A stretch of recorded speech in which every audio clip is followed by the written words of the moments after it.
Мыйзамга ылайык ар бир адам ачык сот ишине отуруп, процесс болуп атса, отурум болуп атса, ошол жерде катышканга укугу бар. Аны угуучу деп коет, орусча айтканда слушатель. Ар бир адам эгер процесс ачык болсо, отуруп, ким эмне деп сүйлөп атат, кандай далилдер келтирилип атат, ошону угуп отурганга укугу бар. Болгону ал жерден сүйлөбөш керек, оюңарга келип кетсе бир нерсе, бир комментарий бербеш керек, же бир эмоцияларыңарды билдирбеш керек.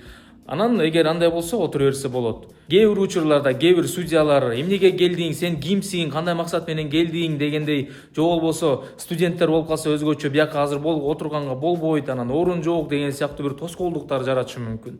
Бирок негизи мыйзамга ылайык андай кылганга алардын укуктары жок. Ар бир адам ачык сот болсо катышканга укугу бар. Эгер кайсы бир судья ошондой тоскоолдук жарата турган болсо, же болбосо ошол соттун жардамчысы же катчысы же да башка бир кызматкер, анда ошого жараша өйдөдөгү органдарга кайрылсаңыздар болот, жогорку сотко кайрылсаңыздар болот, же болбосо судьялар кеңешине да кайрылсаңыздар болот. Анткени анда иш аракеттер мыйзамсыз.